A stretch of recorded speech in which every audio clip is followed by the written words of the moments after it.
Okay, so in this lesson you will learn how to use Wireshark filters when the victim connects to your fake access point. So first off, you need to open Wireshark by typing Wireshark in the terminal. And here select Wireless Interface WLAN 0 and press Start Capturing Packets. Okay, now let's switch to the victim machine and generate some traffic by going to an HTTP website and try to log in using test for the username and let me in for the password. And click the login button. Okay, so let's go back to the Kali machine and stop the capturing process by clicking the red button.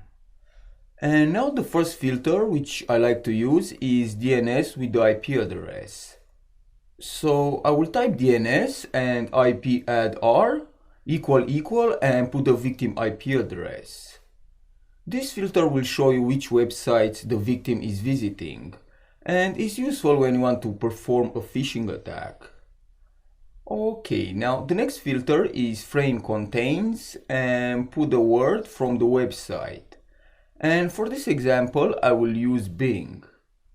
This will show you if users from your fake access point are visiting Bing website. And lastly, let's see how to locate the post packet which contains the login credentials.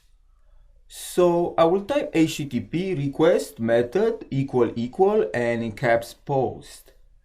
And click on the HTML form. And here you can see the username and the password. So, thanks for watching and I will see you next time.